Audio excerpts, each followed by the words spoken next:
Well, Josh, it's October, the best time of the year, and we're going to talk about some horror films. One's because it's Halloween season. Everybody wants horror movie recommendations. Sure. So we're going to recommend some that nobody ever recommends when it comes Halloween season. Yeah, you never hear about these. I don't know why. It's a whole series. It's, you know, you'd think... Well, people don't even think of the Psycho. They think of Psycho. Yeah. They don't even think of it as a franchise. And yet... But there's 4 movies, 3 theatrical movies, 1 made for cable movie, a failed TV show pilot, and then a successful TV show, both called Bates Motel. And a remake. What? There was a remake? I don't think that exists. Oh, okay. Is it it's one of those that never made it off the ground like that last Indiana Jones movie?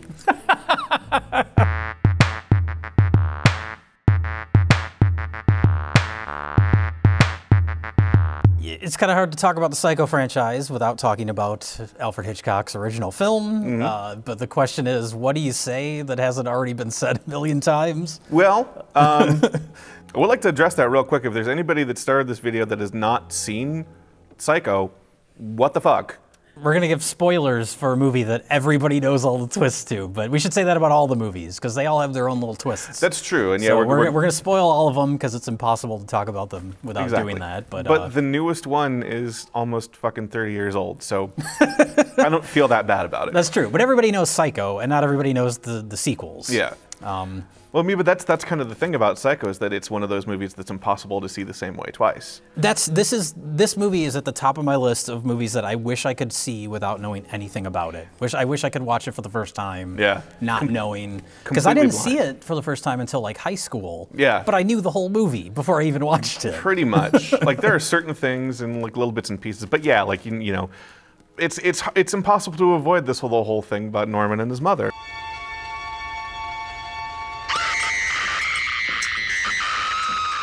Norman, is that you? No, it's Buzz McKenzie, and it could be you. Look for this display and enter Bud Light Psycho Sweepstakes to win a Bud Light party with Buzz McKenzie. Is this your favorite Hitchcock movie? No. I feel like it's not a lot of people's favorite Hitchcock movies, even though it's like his most successful and most famous. Yeah. Like, when you think of Hitchcock, you think of Psycho, but... I mean, it's really good. It's high on the list, but I like the more kind of atmospheric stuff a little better, and I like he does some, depending on who the writer he's working with, he does some really good character stuff, like Vertigo is, is such a, character study of Jimmy Stewart, and like North by Northwest, which was right before Psycho. Both of those movies, it was Vertigo, then North by Northwest, and then this, Crazy. Which I think we need to, it's hard to kind of like, because Psycho is so ingrained in everybody's mind, it's hard to kind of keep in mind that like this movie broke so many rules when it came out, and was so, I mean, the fact that it was the first movie to show a toilet, like... Yeah, nobody thought it was going to work, down to Hitchcock himself. Yeah, wasn't they talking at one point about just splitting it into 2 and making it 2 episodes of Alfred Hitchcock Presents? Yeah, which was already sort of logical because he shot it with his TV crew. And that's kind of something we talk about that I was finding really interesting as I was doing a little more reading, kind of checking into the making of this movie, and just like how it was essentially just Hitchcock seeing all the like Roger Corman and cheaper, exploitation references, was just like, I could do that. Yeah. Well, what if I did that? It's like we said, it's coming out. Well, Vertigo was not a big hit. It was a big kind of expensive movie, but it was not a hit. North by Northwest was a huge hit. Yeah. And so it's like, what do you do now, Hitchcock? And it's like, this almost feels like he kind of made it as a joke, almost. Like, it's very low budget. It was intentionally shocking. And he was really, no studios wanted to touch it. Like the book, it's based on the book by Robert Bloch, loosely based on Wisconsin's favorites, Ed Gein. Oh yeah. Who's The Gift That Keeps on Giving, because there's been so many classic movies that have been inspired by Ed Gein. Oh god, yeah. Psycho, Texas Chainsaw Massacre, Silence of the Lambs. Endless movies that are actually supposedly about Ed Gein. There's a ton of those. Oh god. There's one with Kane Hodder. I've never seen it. But it's like, I don't picture Kane Hodder as Ed Gein. But he's supposed to be a like middle-aged schlub. Yeah. Well, that's the original book. Norman Bates was like kind of like a fat, middle-aged, gross guy. Yeah. So they changed that for the movie for the best. It would have been too much I think it's the biggest thing about Psycho for me, and some of the sequels, is the empathy that all of the characters generate. Yes, every last one of them. That's why I wanted to do this and not just talk about Psycho, but also the sequels, is because Norman Bates may be my favorite movie character, like, ever. Yeah. And it's because he stands out. I mean, the sequels came out in the 80s, and it was sort of the height of the slasher boom, so they were trying to kind of capitalize on that. But they still managed to do more with that character than you could do with a typical slasher movie character. And each one of them just really show you different, like, sides of him, and he gets to kind of grow and change as a character and do different things. And that's what makes him so interesting to me, because yeah, he's extremely likable, and you feel bad for him the whole way through, because he's not just a generic slasher. No, he's a very personable and charming, and very troubled, extremely troubled. Yeah, but like he's in all this trouble, in all this murder, amongst all this murder and insanity, he's still a very relatable character. He's somebody you might run across in the middle of the desert running a shitty motel. Well, that's another thing to point out is and I don't know if people talk about this, but like the iconography of the series, I love, like the old, I think Hitchcock called the house like California Gothic. Yeah, it's this old house on the hill, the hotel in the foreground, and then another thing I like about the sequels is that they kind of fill out more. You see more of like Fairvale, the town nearby. There's the diner. And more of the house too. And more of the house, yeah. Absolutely. So they keep expanding with the sequels, which is what you got to do instead of just making the same movie again. And that's something I really want to emphasize here, is that they definitely made different movies. This is not Friday the 13th. This is not the later Freddy movies. These are very different movies from each other, but still obviously with the same character. There's a lot of similarity there. Yeah. Well, then it stays true to Norman Bates as a character. All three of them, even though they're very different. But yeah, in his growth and change. Yeah. Yeah. But I want to talk a little more about the marketing of Psycho. Here we have a quiet little motel, tucked away off the main highway. I think that's another place that whether it was intentional or not, actually did cross over and kind of into the exploitation sort of market. No one will be admitted to the theater after the start of each performance of Psycho. This, of course, is to help you enjoy Psycho more. We really have only your enjoyment in mind. Oh yeah, it's like a William Castle-esque gimmick. It absolutely is. Like, it's not, you have to sign a life insurance policy, but that having it be an actual enforced, like, you are not allowed in the theater. You cannot go in the theater once the movie started. Yeah. Which was brilliant, and it worked absolutely in the film's favor. But there's the trailer. Oh God. Which is incredible, and there's again, like, William Castle would be in a lot of his trailers, rather than, there'd be some footage, but it would be like, William Castle, I'm William Castle, I made this movie, and I want to talk to you about it. Right. You should have seen the blood. The whole place was, well, it's too horrible to describe. Dreadful. That's what Psycho is to a wonderful degree, like a whole bigger thing. But yeah. Well, that's that trailer, and I want to mention this because it is famously the first movie to show a toilet. They always talk about that. But in that trailer, which is Hitchcock, taking you on a tour of the Bates Motel, it's very tongue-in-cheek, and he's very funny in it. It's very avuncular and just sort of, never mind. We won't talk about that. I think when he goes, the bathroom. The bathroom. But in that trailer, he goes into the bathroom and you see the toilet. Yeah. And I'll tell you, there's a very important clue was found here. And I was like, that's always been weird to me that people talk about the movie as being the first time you see a toilet in a movie. But this trailer, which presumably played before other movies, before Psycho even came out, like the toilet's in there. There it is. That is odd. I always wondered about. I was like, I always thought that might be like an urban legend or something. The idea that's the first movie to show a toilet. I have no idea. But not as far as I know. I guess it's the. It's pretty famous for that. Yeah. But then I always wonder about that. Like, were people rioting in the theater when they saw the trailer? Like, what is that? That thing I see every day in a movie? Oh no! But yeah, no. There's the story that what's his name? The screenwriter. Joe Stefano. Joe Stefano. The story that Joe Stefano was specifically the one that was pushing for, I want a toilet in this movie for whatever reason. And so Hitchcock was like, make it, have to be in the movie, like make it part of the plot. And it is. It's a part of the story. You cannot take that out of the movie. So that's how you got to do it. And there it is, the first toilet of cinema. Who'd have thunk it?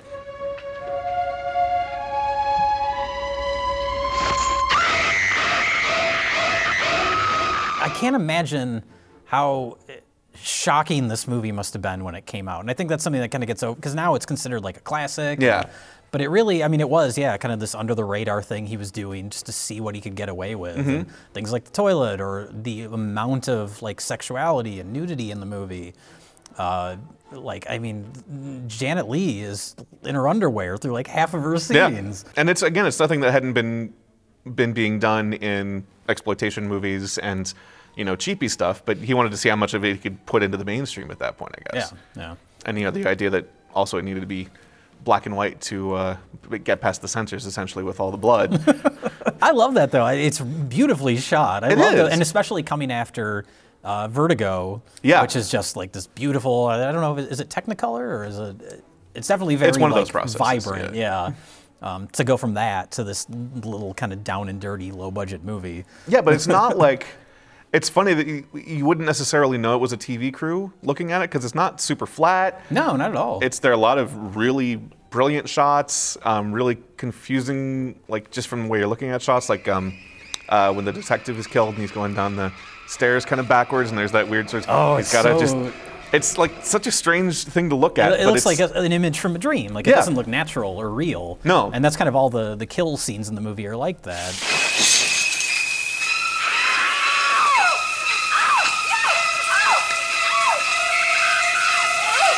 That shower scene is still weird today. Like I can't imagine like the editing of it. Yeah. And like the continuity, how it's like there'll be a shot of Janet Leigh in the shower. It'll cut to just a slightly wider shot, and she's in like the same motion, but her hair's completely wet when it wasn't before. Like nothing lines up. It's really bizarre. So it's already starting to fragment there. Yeah. Yeah.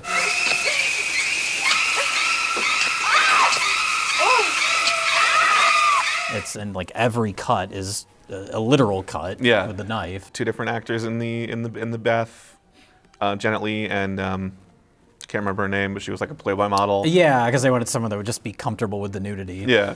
You don't technically see anything, I guess, but it's all suggestive. Yeah. I mean, that's people were convinced that you saw the knife go into the body. You never do. You never do. Same with Texas Chainsaw Massacre. People are convinced that movie's way more gory than it really is. Because it just feels dirty. And yeah, like even the shot of like just Janet Leigh's torso with her belly button, like you couldn't even put a belly button on TV. And most people have one. It's true. It's true. But yeah, stuff like that you couldn't show on television. That was, I suppose, scandalous in and of itself. It's hard to, look back at it now when it's just such a part of anybody that has any sort of interest in horror, suspense, or Hitchcock at all. Knows that scene. Possibly the most famous scene in movie history. It's up there. It's got to be. It's got to be the most parodied scene in movie history.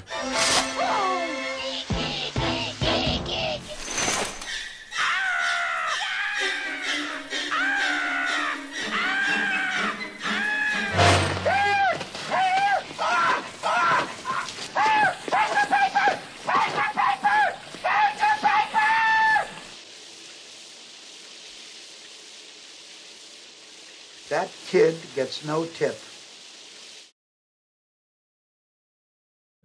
And definitely one of the most famous scores. Well, the music sounds violent like that. I mean, there's a reason everybody knows that. Yeah. So, like, when you think of it, you think of a knife stabbing into skin. Like, it has that unnerving sound to it. Yeah, that feel of the discordant, melody, discordant chords and the sharp pulls on the strings. So it's just like, it feels like, your ears are getting stabbed when you listen to that. And it's still, I found out, and it's still fascinating to me that Hitchcock initially was like, there's not going to be any music in that scene. Yeah, he originally wanted it to be, he said something like, he thought it would make it more like stark and shocking or something like that. Yeah. I think it was his wife that convinced him to do it. Well, I guess Bernard Herrmann just scored it anyway. Okay. So you don't have to use this, but here. And overall, I guess that was part of the The thing was that initially Hitchcock had seen it without the score on it and was just like, this didn't turn out so good. Yeah. Might have to just put this on TV. And then once the score was done, he gave Herman like a huge bonus. It's just like, this movie is a third you. Something like that. Yeah. Like, it is. It really throughout. The score is a character. Oh, yeah. I mean, that's the first thing in the movie.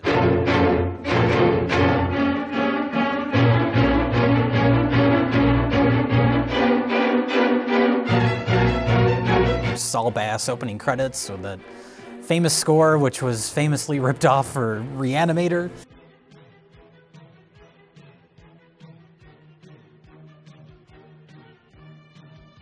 I think Richard Band, who did that music, he called it an homage. Oh, sure.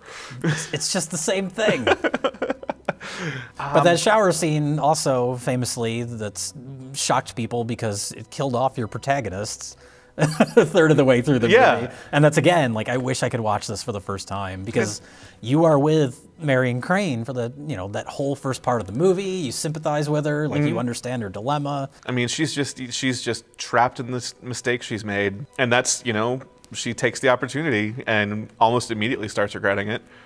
And we think that's going to be the story. And there's this, you know, this nice young man who's you know, runs the hotel, and, you know, we're going to see what happens to her in her travails. Like, is she going to be able to make it to Sam before something or other? And just, no, she's dead.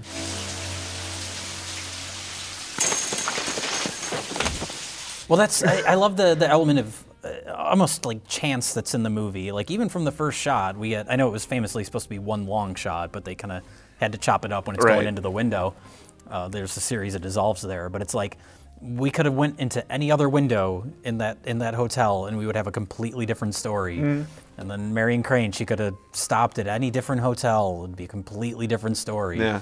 And then there's that great kind of Hitchcockian black humor after she's killed in the shower.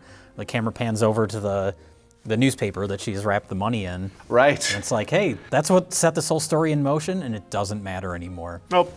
The entire catalyst for the story, just meaningless. Yeah, and just we're completely on a whole different track now. And I think the movie does a little bit of foreshadowing of something. I've caused you some trouble. No, Mother, my mother, what is the phrase? She isn't quite herself today. You know, the Norman seems like a creep, eventually. Initially, he just seems like a shy kind of weirdo. He just really likes candy corn. And then they have that whole discussion in the parlor. Which may be my favorite scene in any movie of just two people having a conversation. Yeah. If you love someone, you don't do that to them even if you hate them. You understand? I don't hate her. I hate what she's become. I hate the illness.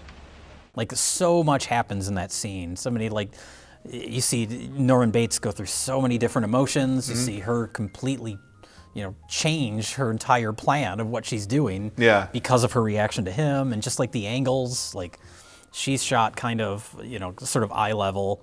He's shot just slightly below, looking up, makes him a little intimidating. It's just very subtle. Yeah. And then, then there's that really low shot where you see one of his taxidermy is an owl, I think, is behind him. I think so, yeah. Yeah, and that's where you start to get the sense, like, not even necessarily, you know, what he's up to, but number one, that he's a lot creepier than he seemed initially. Number two, he's going to be more of a character in the movie than you think initially. Oh, sure. Like, that's really where it's just like, okay, we're going to. Well, that's a long dialogue Yeah. scene. I think that's probably the longest conversation in the movie between any characters. Would think so. Good night.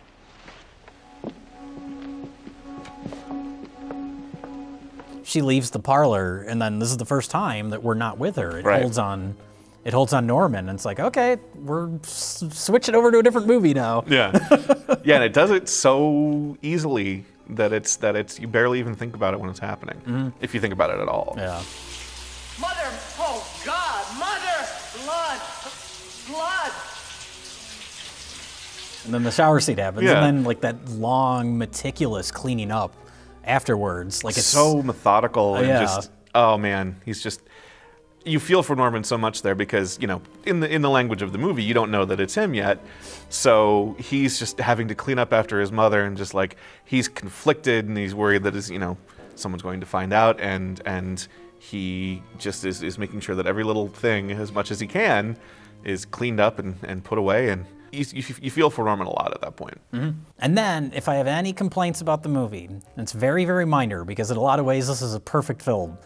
But after that all the opening with Marion Crane, after the shower scene, after the cleanup scene, we kind of shift focus to characters that are not interesting at all. Yes, miss? I'm Marion's sister. Sure, Lila. Is Marion here? Of course not. Thank you. Something wrong? Yeah. I get they're sort of the audience surrogate. Like, we're with these characters that are just to kind of like inform you of what the actual story is. But yeah, Sam Loomis. Who the hell cares about Sam Loomis? God. They're there because it's the only way that the story is going to have an ending. Right. Somebody's got to be looking for Marion. Yeah. I get that, but man, I think Vera Miles is a great actor. The dude, Sam Loomis, that guy's a dud. Oh boy. Yeah, and well, Vera Miles, who's Lila Crane, Yeah. Marion's sister, she's not a whole lot of characterization too. There's some little things where she's kind of the assertive one of the two. She's the one that's really taking action, which makes sense because it's his sister, Right. Because it's her sister, Right. But Yeah, I mean, her being somewhat assertive goes into the sequel a lot more too, which we'll get does, to. yeah. But, well, and it's also like, again, I wonder what this would have been like to see it for the first time, where you are invested in the mystery, but Yeah. obviously we know exactly what's happening, so that's kind Right. of deflated, and we're just sort of admiring the filmmaking. But then that's all helped out when Martin Balsam shows up, is hired as the detective, and God, his first shot is So when just he like, walks right into the camera. Yeah. It's like, whoa, oh, okay, all right. Too close. And so we don't really know how we're supposed to feel about him either. He feels sleazy from the get-go. Yeah. Did you come up here on just a hunch and nothing more? Not even a hunch, just hope. Well, with a little checking, I could get to believe you. Yeah, you start to kind of realize that Martin Balsam's, on the up and up, and then Yeah. as soon as you discover that, then he gets killed. Ah, shit.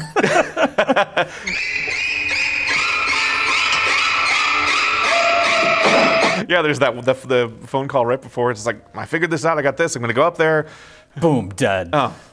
Yeah, that's more that kind of Hitchcock black humor of just like how sort of futile this all is. It is, yeah. You can be completely invested in this, crime you're investigating, and then second later, You didn't look the right way. yeah. All I of a love that sudden- overhead shot too. Oh, it's so good, yeah. When Mother comes out and stabs him in the face. And this is a little bit of a quibble about the sequels, but it's kind of tough too because like at times it almost feels like a ripoff where it's just like, it's that shot again, it's this thing again. But it's just like, but so much of that is number one, so good, but number two, so just like worked into the general language of film by that point. Right. So it's just like, yeah, it's a ripoff, but at least it's ripping off, Psycho.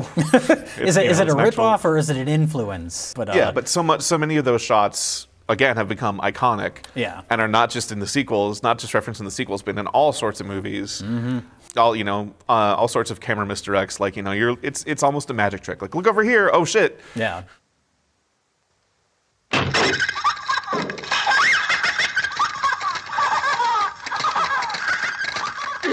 Actually, I would say the roughest part for me is the explanation scene at the end. Oh yeah. Norman Bates no longer exists. He only half existed to begin with. And now, the other half has taken over. Which nobody likes. Nobody likes that scene. Hitchcock didn't like it. You have to go back 10 years. To the time when Norman murdered his mother and her lover. His mother was a clinging, demanding woman. Pushed him over the Matricide is probably the most unbearable crime of all. Give her half his life, so to speak. But you have to imagine an audience at the time. I mean, and again, going with things that were probably shocking at the time. I mean, you got a dude in drag. Yeah. Like you've shocked the audience. They're like, "What the fuck is happening?" And so you almost have to have calm everything down. Let me just spell out what is happening here. Yeah. But it is a long exposition scene. Yeah. But at least it leads to one of my other favorite shots in the movie because it's very subtle, very simple. And in the end, he intended to tell them I killed those girls and that man. As if I could do anything except just sit and stare. It's just Norman, well, he's Mother now. Right. He's 100% Mother, and he's just glowering into the camera with that smile on his face. Yep. And then there's the real subtle overlay of Mother's face, and then the immediate cut to the chain pulling the cart out of the swamp. The end. Remember that story? Yeah, just like a little coda to that, but just the way that it like. Apparently, there were some prints of the movie that didn't have the skull overlaid, which is interesting. Yeah, I don't know why some had it and some didn't, but I don't know about that. And particularly, maybe it's because of that long explanation scene that all of a sudden just kind of dumps you back into the story for a second before you're ready to go. Yeah. Just like, hey, okay, bye. Well, I also like that shot of Norman, he kind of looks up and has that little smirk on his face. It echoes the shot of Marion driving. And there's a lot of that where it's sort of like a lot of like parallels, or there's a lot of shots of mirrors. Yeah. Specifically with Marion Crane. And it's always that sort of like subtle visual suggestion of her kind of reflecting internal conflict, because she's a good person, but she's doing this bad thing. Yeah, and that's kind of the thing, is that at the end you still feel like Norman is a good person. It's just Norman's not there anymore. Right. But you still feel like he was good. He was trying, and but that wasn't Norman exactly. And that's what makes Norman interesting as a I don't know if you want to call him a slasher movie villain, but whatever, a horror villain. Yeah. A killer. Is that he is a victim because he has no control over this. Absolutely. Like, he's a psycho. She just goes a little mad sometimes. We all go a little mad sometimes. Haven't you? Well, I just love that it was like Hitchcock just kind of did it as a lark, and it's considered one of his, it was his most successful movie. It's his most famous movie. Paramount didn't even want it. Yeah, and it was like this sleazy little thing that he was doing, and it's like it makes sense that would be his most successful film. Yeah.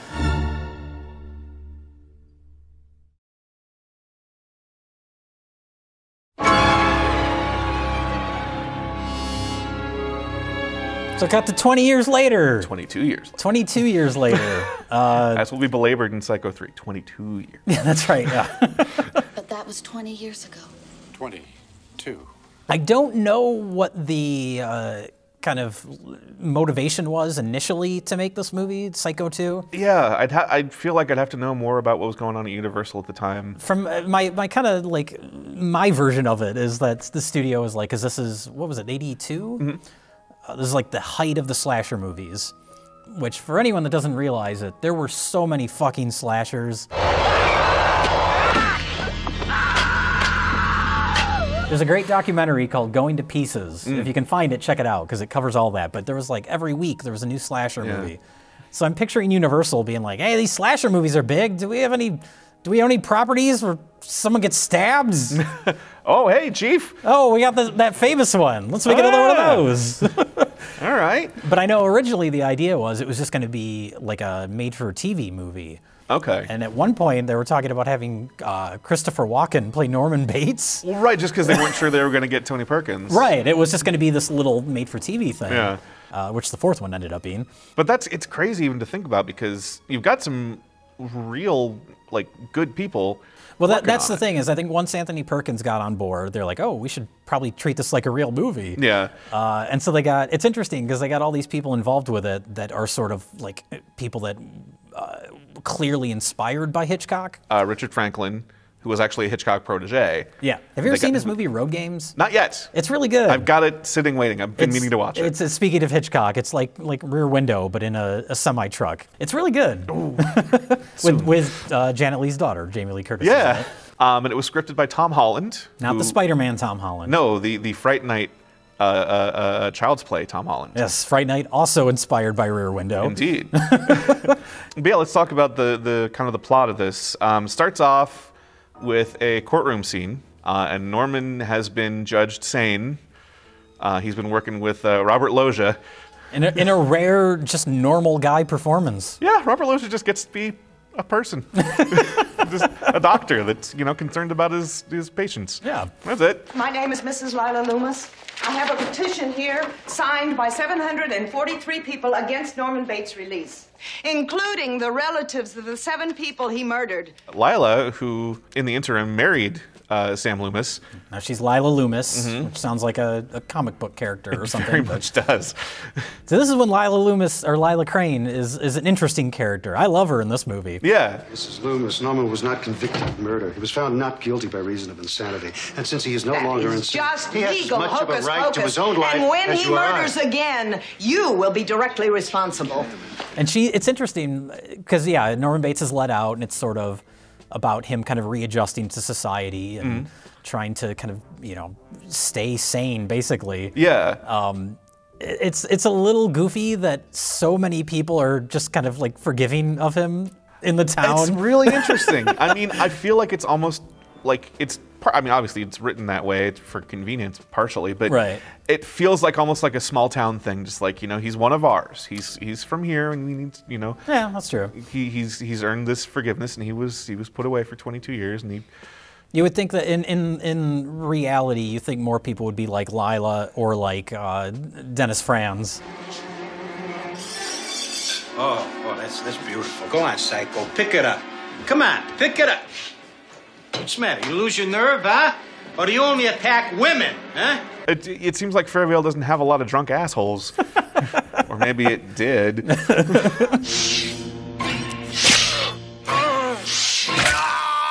But yeah, and at the beginning, you can get into Lila's character like anybody that whose family got killed by any of the Manson clan. Sure. Just like, yeah. you know, they have to stay in behind never want to bars forever. see this person out of prison. Ever. Yeah, stuff like that. So it kind of fits in that same vein. And she's, you know, 100% certain that he's going to kill again. It's just going to be the same thing it was. Yeah. And it doesn't take long before you really get the sense, just like somebody's fucking with Norman. Hello? Who is this? My mother is dead. Well, that's what's great about the sequel is that, like we said, there's going to be spoilers for this whole thing, but the spoiler of the movie is that it's not Norman killing anybody. Yeah. And the idea of doing a sequel to a movie about one of the most famous killers in movie history, he doesn't kill anybody. Yeah. Like, that's pretty crazy. It's really what makes the movie. Yeah. Because that's, it almost immediately you get that sense, like people are dying, but it's not Norman because you just get that feeling just from him. This isn't how it was. It was all fixed up. It wasn't like this. Well, it does a good job of, I mean, yeah, he's very sympathetic again because it's like you want to root for him. Yeah. You want him to be okay. But keeping you kind of on edge of not knowing if it's actually him going crazy again or who's doing the killing. Now, see, that's one thing that I will say is I didn't really get the sense from the movie pretty much at all, like apart from maybe Dennis Franz. It's just like, it's not Norman. No. Okay. I never really felt that way. All right. There were things like he starts working at the diner down the street, which is a diner that's mentioned just in one line of dialogue in the first movie. Well, there's a big diner about 10 miles up the road, just outside of Fairvale. Oh, God, that's right. So I love that they expand on that. Like, there's a lot of attention to the first movie, and they're trying to you know, honor that and expand on it. But yeah, like he's working in the diner, and there's the orders, and written on one of the orders is something from Mother. Oh, you get that slut out of my house. Yeah, that's right. Before I kill her or something. Because he has a coworker played by Meg Tilly. Yes. That starts staying with him because she needs a place to crash. And so she needs a place to crash, and all her friends are apparently terrible. As far as, we discover what her real motivations are, which is a great revelation. Why did you lie to the sheriff and say Bates was with you this afternoon? Mother. Well, because the first part of the movie, you're wondering, I mean, a lot of the people in this town are nice to Norman when he gets out, but she is like a newcomer to town, so you're wondering, like, why, like, the more she learns about him, like, why is she so sympathetic towards him and willing to, like, stay in his house with this guy that, you know, for all she knows, could still be crazy. Yeah, just about anybody. Like, I mean, that's the thing. Like, people are nice to him, but they're not just palling around with Norman all the time. Like, they still have keeping a wary distance to a point. Right. So for the first part of the movie, that almost feels kind of like a flaw, where you're like, this seems like she's kind of written for story convenience. But then when you find out who she is, she's Lila's daughter. Like, oh, yeah, okay. It's like, oh, she's a part of this. We want him recommitted. This would have done it. Mother, he's innocent. Innocent? He killed your aunt, didn't he? Not to mention the 6 other people. Mother, that was 22 years ago. Mary, People don't change. Because yeah, again, when talking about empathy, like she, even up to that point, is already just like you can tell that she's learning about Norman and finding out who he really is. Yeah. Because then you're starting to worry, just like, oh, is the movie going to pull a thing on me where she's the one that's killing everybody? Like, oh, that would be terrible because she's such a good character. She's really good. And she's Meg an Tilly. empathetic character. Yeah. There were early talks to have that character played by Jamie Lee Curtis, which would weird. have been interesting, just because of obviously the Janet Leigh connection. Yeah. It would have been a different type of character, I think, with her performance. For sure. Because I really, really like Meg Tilly in this. She's great. I mean, she's my favorite thing about the movie. I think. Yeah, she's so... Well, and also the kind of... when you do find out that she's Lila's daughter, and she's... her mother is very domineering and kind of controlling, and so you can understand her kind of empathy towards Norman. For sure. That sort of parallel. Again, like the first movie, where there's sort of the parallels between Marion Crane and Norman. And yet, really, the turn she takes through the movie, which is more subtle until you know more of her background and the fact that she's Lila's daughter, but also, you know, like whatever psychology or whatever classes she was, you know, taking in college, and just like it was, you know, that was all part of it, and that she walks in, you know, basically on her mother's side, and by the time you get that revelation, she's not on her mom's side anymore. Mm-hmm. And it's a big turn and gets bigger. Yeah. You know, she's really fighting her mom to leave Norman alone, because she can tell that Norman is cured, essentially, at that point, or at least, you know, fairly stable. Yeah. Less so as the movie goes on, because somebody's trying to fuck Because somebody's fucking with him. If they weren't, he'd probably be fine. Yeah, that's the funniest thing about watching the rest of these sequels. It's just like, if you would have just left him alone, nothing would have happened. Well, this movie believes in rehabilitation, and the third movie doesn't. Yeah. Which we'll get into. And yeah, there's a lot of mix-ups around like who's actually doing the killing. It does a good job of that too. Yeah. At some points you're like, maybe it's Meg Tilly, and then maybe it's not. Maybe and it's like, Lila. Yeah. And then there's the phone calls too, and you're like, are those related, or is that actually a Norman said? Yes, Mother. I'm sorry we were interrupted. Norman, there's no one there. Yes, Mother. You know, you really don't have a sense. Like, I kind of thought for a good chunk of it that it was Lila, until Lila gets killed, which I think is... we need to talk about that, by the way. Yeah. I think that's the movie's one real nod to, like, 80s slasher We have stuff. teenagers sneak into the basement. Apparently that's what people have been doing while the house was abandoned. Yeah. Sneak into the basement and smoke pot and have sex. And those characters, they're right out of a Friday the 13th movie.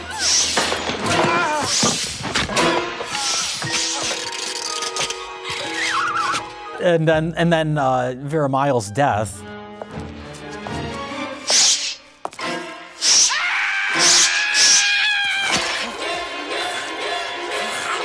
We have this like classic kind of Hollywood actress, and she's getting killed in like a Jason Voorhees death scene. Just that knife right in the mouth. It's so bizarre. It's really weird. And the you know the effect is not that great. No, and it's a just little kinda awkward. Like, it's jarring. Yeah.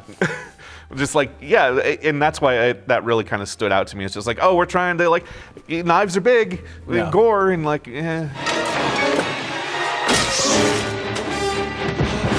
but to me, like, shots like that make it feel like Richard Franklin didn't want to make the slasher Psycho movie. Yeah, those parts definitely stand out. But at the same time, it's like, I mean, Hitchcock was trying to push the envelope in his day, so it makes sense when you do a movie in the 80s, they would want to push the gore a little bit further. But that's the thing, they're not, I mean, the envelope had been pushed well past that by that point, so it's just that's like... true, yeah.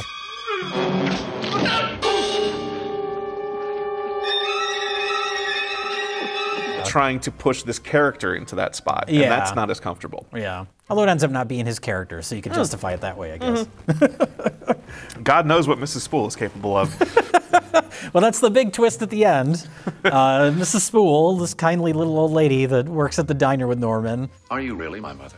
The woman you thought was your mother was my sister. And then she killed the husband. Yeah. It's a whole thing. They try and... I know the screenwriter of the third movie didn't like the kind of twist that Mother wasn't really Mother, so he kind of tried to veer that back in the third movie. Yeah. But the important part... You're sure you won't have a sandwich? Pardon? He hits this kindly old lady over the head with a shovel so hard that she breaks the chair. That's... place. It's jarring and it's funny just because it's an old lady, but it is a shocking moment. It's a hell of a, Because Norman has been so sympathetic and you feel so bad for him throughout the whole film, and then... And I think it's a great reveal of her character at the end, too, where, like, you're down by the hotel again and you see her, what looks like Mother, coming up the stairs. Yeah, that's a great shot, that sort of silhouette and sky in the background. Like, There's lots what's of, this going to be? Yeah, there's lots of shots like that throughout the whole series, which, like when I say the iconography, like the idea of making just this old house with a motel in the foreground, but making it feel like, you know, gothic and atmospheric. It's such a an easy thing, just like this. But that hovering of the house over everything in the action, just like you must go up and you must, you know, ascend to this place, and like that is such a big part of all of the movies. Right, and then just the image of like Mother in the window, tiny in the frame, which is the last shot of this movie is so great.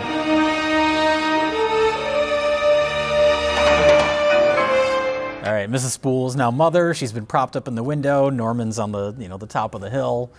And it's like everything's kind of come full circle. Norman's back, Mother's back, and I think these two movies, the first one and the second one, back to back, make a really kind of solid double feature. Absolutely. Like the idea that they made a sequel to a classic film, like they really could have fallen on their face. But they made a movie that stays true to the spirit of the first movie and takes it in a new direction with the character. They're almost they're mirror pieces in a way. Yeah, I think if you watch the second one in black and white, I think they would, even visually, they would line up pretty well. We didn't mention that. Speaking of other sort of Hitchcock proteges or people inspired by Hitchcock, is that the cinematographer for Part 2 is Dean Cundey. Right. Who of course got to start with John Carpenter and Halloween, which obviously owed a debt to Psycho. In general, though, I think a lot of the lighting kind of matches up with what's in the first movie. Sure. Especially the darker scenes, the nighttime scenes and stuff. That's when, during the day, everything feels kind of mundane and normal. And then at night, that's when things get when things get darker. And the insides of the house too, and the more explorations of the attic and the other rooms, and even the kitchen. Like you don't even really see the kitchen that much in the first movie. Yeah, that's true. I think there's just that shot where he goes and sits down at the table in the first movie. Yeah, and most of the second movie is pretty much set in the kitchen. There's a lot of that, Him and Meg Tilly kind of bond in the kitchen when... Oh, that's when he gives her a sandwich and he stumbles over the word cutlery. I just moved back here after being many years away, and I forgot to bring any cutlery. But yeah, there's like, particularly about that point, he's like, he's very confident, he's got this new friend, everything's cool, and well, and the fact that they're sharing sandwiches, which of course probably reminded him of Marion Crane. Naturally. So yeah, all those little touches. I liked a lot of that. I really, like, generally speaking, I thought the acting was fantastic. I loved his performance in this. Just remember the good things she did for you. Only the good things. I can't. They're not there anymore. Of course they're there. No, the doctors took them all away. Like, he really plays it wonderfully, you know. And again, just you're having such sympathy for him the entire time, and it's something that could be lost pretty easily, I think. Yeah.